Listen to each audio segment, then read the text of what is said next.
तो चलिए अब राजस्थान सुपरफास्ट का रुख कर लेते हैं।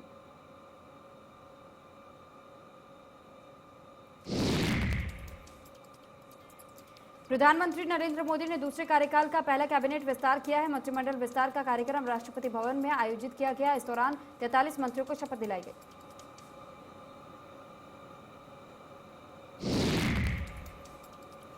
मोदी मंत्रिमंडल विस्तार में 15 कैबिनेट 28 राज्य मंत्रियों ने शपथ ली। शपथ ग्रहण कार्यक्रम में राष्ट्रपति ने सबसे पहले महाराष्ट्र के पूर्व सीएम नारायण राणे को शपथ दिलाई।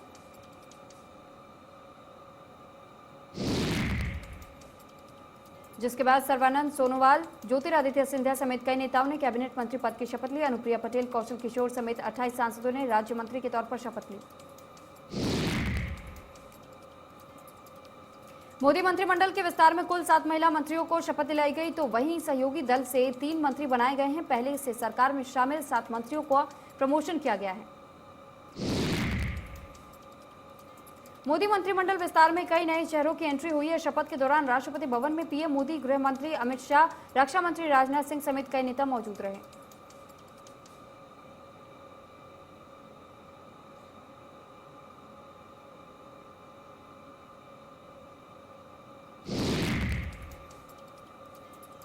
केंद्रीय कैबिनेट में विस्तार से पहले मोदी सरकार ने कई मंत्रियों के इस्तीफे लिए, जिनमें स्वास्थ्य मंत्री डॉक्टर हर्षवर्धन, शिक्षा मंत्री रमेश पोखरियाल निशंक, श्रम मंत्री संतोष गंगवार को मंत्रिमंडल से बाहर किया।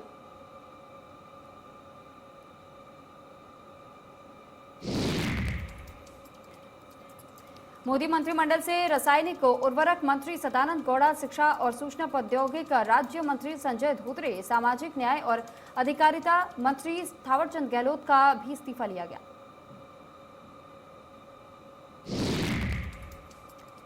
इनके अलावा महिला बाल विकास राज्य मंत्री देवोश्री चौधरी, प्रताप सारंगी, अंबाला से सांसद और जल शक्ति राज्य मंत्री रतन लाल कटारिया, बाबुल सुप्रियो, राव साहेब दानवे पाटिल को भी मंत्रिमंडल से बाहर किया गया।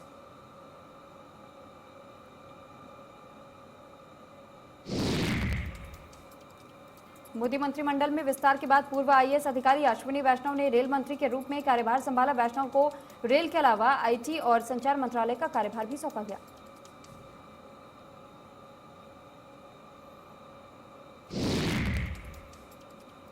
अनुराग ठाकुर ने सूचना और प्रसारण मंत्री के रूप में कार्यभार संभाला है। ठाकुर ने कहा कि प्रधानमंत्री ने मुझे जो जिम्मेदारी दी है और जो विश्वास व्यक्त किया है, उस पर खरा उतरने पर हर संभव प्रयास करूंगा।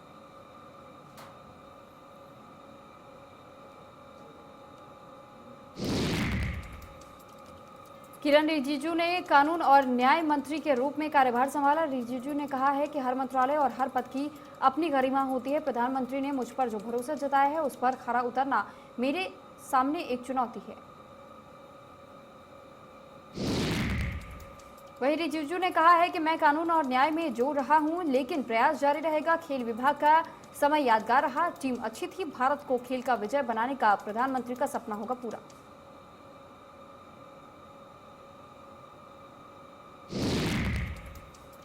केंद्र की कैबिनेट सरकार में नए कैबिनेट मंत्री और राज्य मंत्री शामिल किए गए हैं। मनसुख मांडविया ने स्वास्थ्य और परिवार कल्याण मंत्री के रूप में कार्यभार संभाला।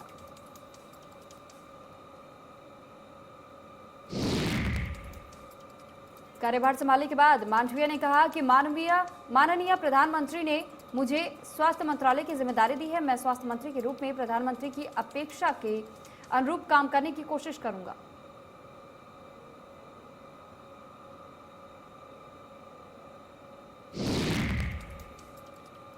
मोदी मंत्रिमंडल में विस्तार के बाद डॉक्टर भारती प्रवीण पवार ने स्वास्थ्य और परिवार कल्याण मंत्रालय में राज्य मंत्री के रूप में कार्यभार संभाला।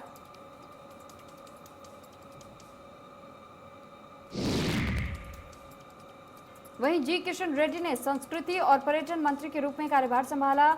एमओएस पर्यटन अजय भट्ट और श्रीपद नाइक और एमओएस संस्कृति यानी कि मीनाक्षी लेखी भी मौजूद रहे।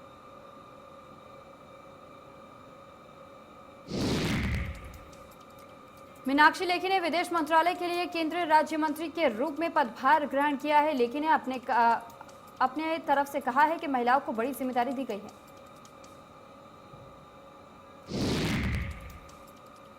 मीनाक्षी लेखी ने साथ ही यह भी कहा कि लोग महिला सशक्तिकरण की बात करते थे, लेकिन पीएम ने देश को सशक्त महिलाओं के नेतृत्व में संभव बनाया है। मानवता दी और जिम्मेदारी दी है, ये काबिले तारीफ है।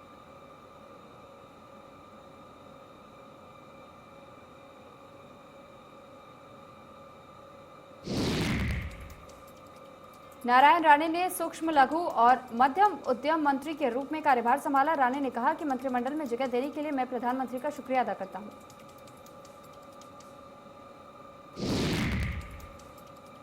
इस दौरान राणे ने कहा कि मैं सोचूंगा कि देश की जीडीपी कैसे बढ़े और देश के युवाओं को कैसे रोजगार मिले। महाराष्ट्र के मुख्यमंत्री ने मुझे मंत्री बनने पर बधाई नहीं दी है, उनका दिल इतना बड़ा नहीं है।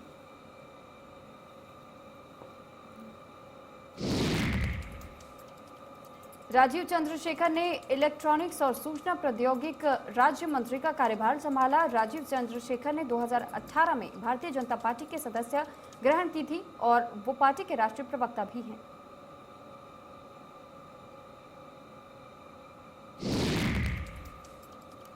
केंद्रीय मंत्री हरदीप सिंह पुरी ने पेट्रोलियम और प्राकृतिक गैस मंत्री का कार्यभार संभाला। नए शिक्षा और कौशल विकास मंत्री धर्मेंद्र प्रधान भी वहां मौजूद रहे।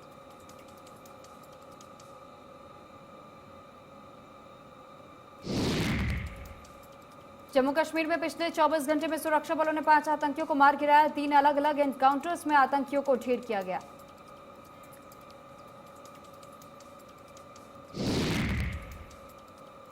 राजधानी नई दिल्ली में स्थित केंद्रीय अन्वेषण ब्यूरो यानी कि सीबीआई के हेडक्वार्टर में आग लग गई। सीबीआई की बिल्डिंग में आग लगने के बाद तमाम अफसर बाहर निकल गए। बिल्डिंग से धुएं का गुबार निकल रहा था।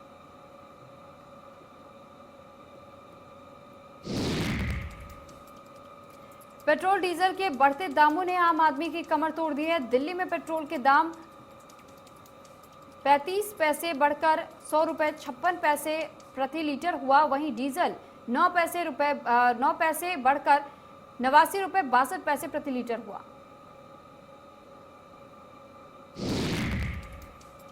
वहीं भोपाल में पेट्रोल 25 पैसे बढ़कर 108 रुपए 88 पैसे प्रति लीटर और डीजल बिना किसी बदलाव के 98 रुपए 40 पैसे प्रति लीटर हो गया है।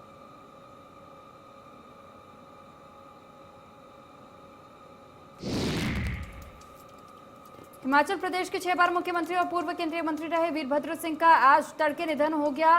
पूर्व सीएम की याद में 3 दिन के राजकीय शोक का ऐलान किया गया।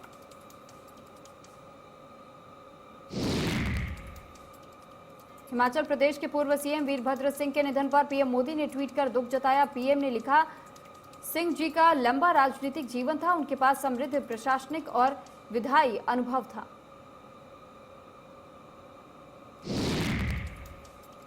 साथ ही पीएम ने लिखा, उन्होंने हिमाचल प्रदेश में महत्वपूर्ण भूमिका निभाई और राज्य के लोगों की सेवा की। उनके निधन से दुखी हूं। उनके परिवार और समर्थकों के प्रति संवेदना। ओम शांति।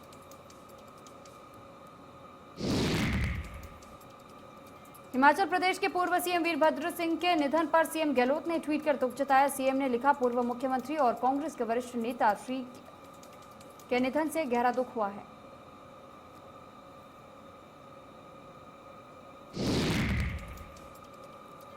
साथ ही सीएम ने लिखा कि वीरभद्र सिंह की पार्टी और लोगों की सेवा में उनके योगदान को हमेशा याद किया जाएगा। उनके परिवार के सदस्य के प्रति मेरी हार्दिक संवेदना।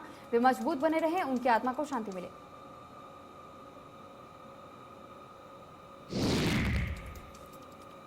देश में पिछले 24 घंटे में कोरोना के 45,892 नए कोरोना केस सामने आए हैं। 817 लोगों की जान गई। संक्रमितों का कुल आंकड़ा 3 करोड़ 7 लाख के पार हो गया।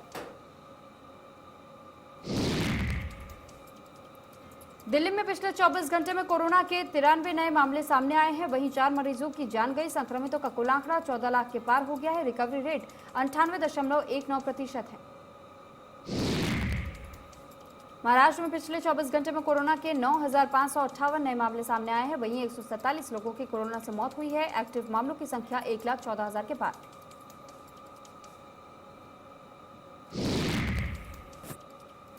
मुंबई में आज कोरोना के 664 नए कोरोना केस सामने आए हैं। वहीं 9 लोगों की जान गई। संक्रमितों का कुल आंकड़ा 7,26,000 के पार।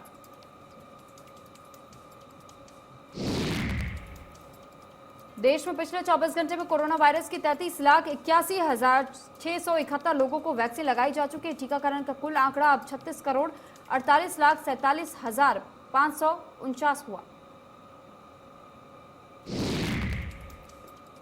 कोरोना से लड़ने के लिए अलग अलग वैक्सीन आई है और इसी कड़ी में सोनोफी जीएसके की कोरोना वैक्सीन को भारत में तीसरे चरण के ट्रायल की मंजूरी मिल गई है। पीसीसी चीफ और शिक्षा मंत्री गोविंद सिंह डोटासरा ने प्रेस वार्ता कर कैबिनेट बैठक में हुए फैसले की जानकारी दी। डोटासरा ने बताया कि शिक्षा विभाग में अहम फैसले लिए गए हैं। डोटासरा ने कहा है कि कई परेशानियों के कारण शिक्षा विभाग को मजबूती नहीं मिल पा रही थी। दोनों सेवा नियमों को एक कर दिया गया है और पूर्व पद का 1 साल और उससे नीचे पद का 3 साल के अनुभव को राहत दे दी गई है।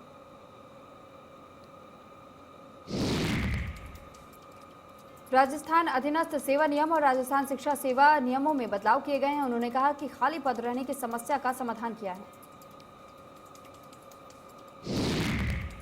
परिवहन मंत्री प्रताप सिंह खचरियावास जयपुर के कावंटी अस्पताल पहुंचे और अस्पताल में भर्ती मरीजों से मुलाकात की और हालचाल जाना। मंत्री ने कल सड़क पर बीमार पड़े फुटपाथी को अस्पताल पहुंचाया था।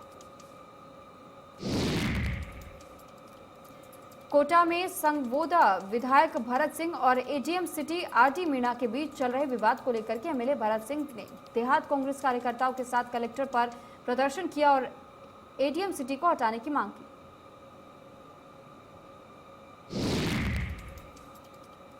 जयपुर में कांग्रेस कार्यकर्ताओं और क्षेत्रीय वासियों ने मुख्य सचेतक महेश जोशी के पक्ष में राजस्थान कॉमर्स चैंबर से रैली निकाली। इस दौरान कांग्रेस कार्यकर्ताओं ने हाथों में तख्तियां ले रखी थी। कांग्रेस नेता राजेश करनाल ने बताया कि बीते दिन जिस तरह केंद्र ने राजस्थान सरकार को गिराने की कोशिश की और केंद्रीय मंत्री गजेंद्र सिंह का फोन रिकॉर्डिंग भी सामने आया, लेकिन गजेंद्र सिंह खुद अपना वॉइस सैंपल देने सामने नहीं आए। कांग्रेस नेता राजेश ने कहा कि गजेंद्र सिंह ने सत्ता का दुरुपयोग किया। दिल्ली पुलिस ने जिस तरह महेश जोशी को नोटिस दिया वो पूरी तरह असंवैधानिक है। हालांकि वॉइस सैंपल को लेकर अब कोर्ट की ओर से भी अनुमति मिल गई है।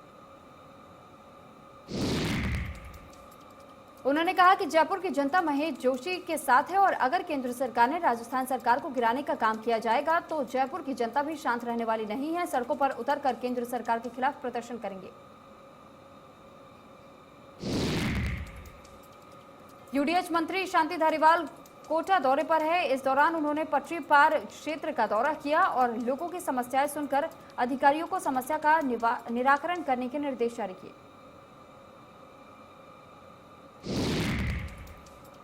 बकरू की कच्ची बस्ती झाग स्टैंड में अतिक्रमण हटाने गई पुलिस और जेडीए के दस्ते को बेरंग होकर वापस लौटना पड़ा। इस दौरान महिलाओं ने दस्ते और पुलिस पर पथराव किया।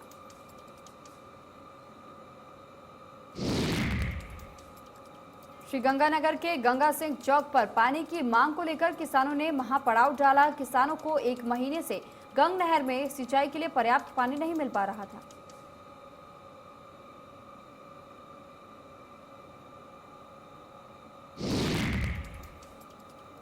इस दौरान कानून व्यवस्था को लेकर कलेक्ट्रेट परिसर सहित अन्य जगहों पर बैरिकेड लगाए गए और भारी मात्रा में पुलिस जब्ता तैनात रहा।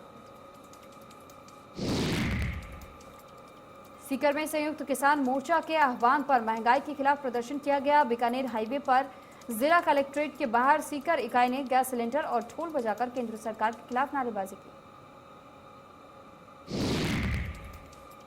उदयपुर रेंज आईजी सत्यवीर सिंह 1 दिवसीय दौरे पर डूंगरपुर पहुंचे। इस दौरान पुलिस लाइन पर उनका स्वागत किया गया। वहीं पुलिस के सिपाहियों ने आईजी को गार्ड ऑफ ऑनर दिया।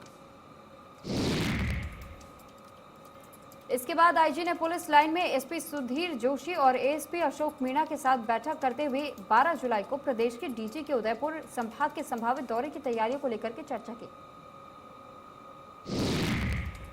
साथ ही डूंगरपुर में आपराधिक मामले और कानून व्यवस्था की समीक्षा की गई। डूंगरपुर पुलिस द्वारा पुलिसिंग के साथ किए गए नवाचारों के बारे में भी जानकारी ली और आवश्यक दिशा निर्देश जारी किए गए। कोटपुतली में वैक्सीनेशन का संकट शुरू हुआ। टीके की कमी की वजह से पिछले 4 दिनों के बाद केंद्रों पर वैक्सीन लगाई गई। इस दौरान लोगों की भीड़ देखने को मिली। नागाजी की गैर स्वास्थ्य केंद्र में वैक्सीन की किल्लत की वजह से लोग परेशान हैं और वैक्सीन के दूसरी डोज का इंतजार कर रहे हैं। वैक्सीन के लिए लोग वैक्सीनेशन सेंटर के चक्कर लगा रहे हैं। टोंक में सरकारी प्रोजेक्ट के लिए चारागाह पर बने मकानों पर कब्जा हटाया जा रहा है। चारागाह पर हुए अतिक्रमण के विरोध में महिलाओं का हाई वोल्टेज ड्रामा देखने को मिला। इसके विरोध में 3 महिलाओं ने और 2 बच्चों के साथ पानी की टंकी पर चढ़ गई। सूचना के बाद मौके पर पहुंची पुलिस ने महिलाओं से समझाइश की कोशिश की। कोटा में टोल कर्मियों की गुंडागर्दी देखने को मिली। टोल कर्मियों ने एक ट्रक ड्राइवर के साथ मारपीट की। पुलिस ने 1500 रुपए में समझौता कराया। झालावाड़ में एक बेकाबू डंपर झोपड़ी में जा घुसा। हादसे में एक परिवार के 5 लोगों की मौत हो गई। घटना के बाद डंपर ड्राइवर मौके से फरार हो गया। पदमपुर में एक महिला ने फंदा लगाकर आत्महत्या कर ली। जानकारी के अनुसार महिला कुछ दिनों से मानसिक रूप से परेशान थी। समदड़ी में सांवररड़ा कर्मावास के बीच सड़क पर एक हिरण मृत मिला, जिसके बाद पुलिस और विश्नोई टाइगर फोर्स के सदस्य मौके पर पहुंचे और वन विभाग को घटना की सूचना दी। उदयपुर के जावर माइंस में वन विभाग ने एक पैंथर को पकड़ा। पैंथर ने 4 लोगों को मौत के घाट उतारा और तकरीबन 2 दर्जन लोगों पर हमला करके घायल किया।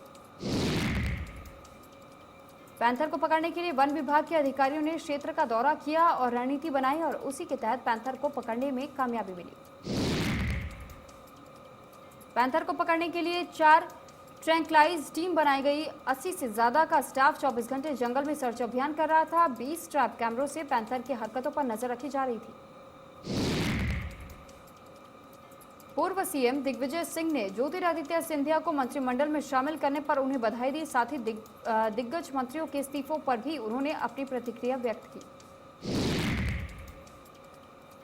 दिग्विजय सिंह ने कहा कि स्वास्थ्य मंत्री अच्छे व्यक्ति हैं, लेकिन उनका कार्यकाल उल्लेखनीय नहीं रहा। मोहन भागवत के डीएनए एक है वाले बयान पर पलटवार करते हुए कहा, धर्म परिवर्तन कानून और लव जिहाद कानून की कोई आवश्यकता नहीं।